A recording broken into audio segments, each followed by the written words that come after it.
कीर्तनकाराला ठिकाणावर आणण्याकरता फक्त आता तुम्ही शिल्लक आहेत. फक्त तुम्ही द्या ना, त्यांना 25,000 द्या, 30,000, 40,000 द्या, पण तारीख घेताना असं म्हणा, बाबा तुम्ही 4 वाजता गावात आले पाहिजे. म्हणे का? आम्ही तुम्हाला प्रवचनाला बसवणार आहे. मग प्रवचनाला व्यासपीठावर तुम्ही बसले का ओवी आम्ही सांगणार, आम्ही सांगू त्या ओवीवर प्रवचन करायचं.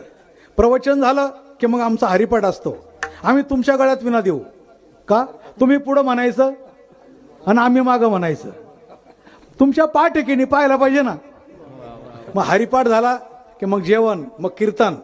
मग कीर्तनला तुम्ही उभे राहिले की आम्ही अभंग देणार तुम्हाला. मग कोणता पण देऊ आम्ही.